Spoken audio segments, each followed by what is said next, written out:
মশার চাষ, তাও আবার ল্যাবরেটরিতে। হ্যাঁ বন্ধুরা, আমি আজকে আলোচনা করব মশার চাষ করা হয় এমন একটি দেশ সম্পর্কে। তাহলে চলুন জেনে নেওয়া যাক কোথায় মশার চাষ করা হয় আর কেন মশার চাষ করা হচ্ছে।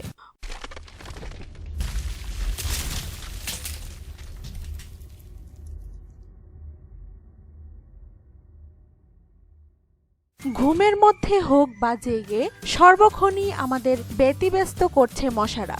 তাদের না মেরে তো কোনো উপায় নেই। কেউ বা আটকে রাখছে মশারি বা নেট ব্যবহার করে, কিন্তু জেনে বুঝে কেউ মশার চাষ করেছে বা করছে শুনেছেন কখনো?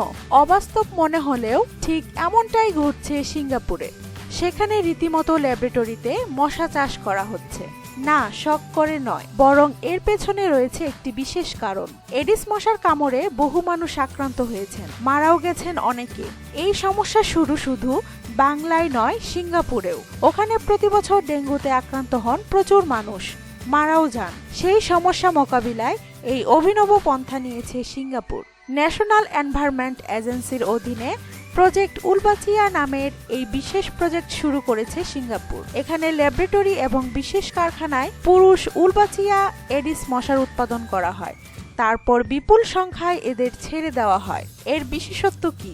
যখনই এই পুরুষ উলবাচিয়া এডিস মশার সঙ্গে একটি সাধারণ এডিস মশকির মিলন হবে, তখন মশকি কোনোভাবেই আর ডিম পাড়তে পারবে না। সন্তান উৎপাদন করার ক্ষমতা হারিয়ে যাবে তার, ফলে তার বংশবৃদ্ধি আটকানো যাবে, যার ফলে হ্রাস টানা হবে ডেঙ্গুতেও। ডেঙ্গু রুখতে মশার বংশবিস্তার আটকানোর কথা তো সব জায়গাতেই শোনা যায়, কিন্তু তার এমন অভিনব উপায় আপনি কি আগে শুনেছেন? হ্যাঁ বন্ধুরা, আপনি যদি আগে জেনে থাকেন তাহলে অবশ্যই আমাদের কমেন্ট বক্সে কমেন্ট করে জানাবেন।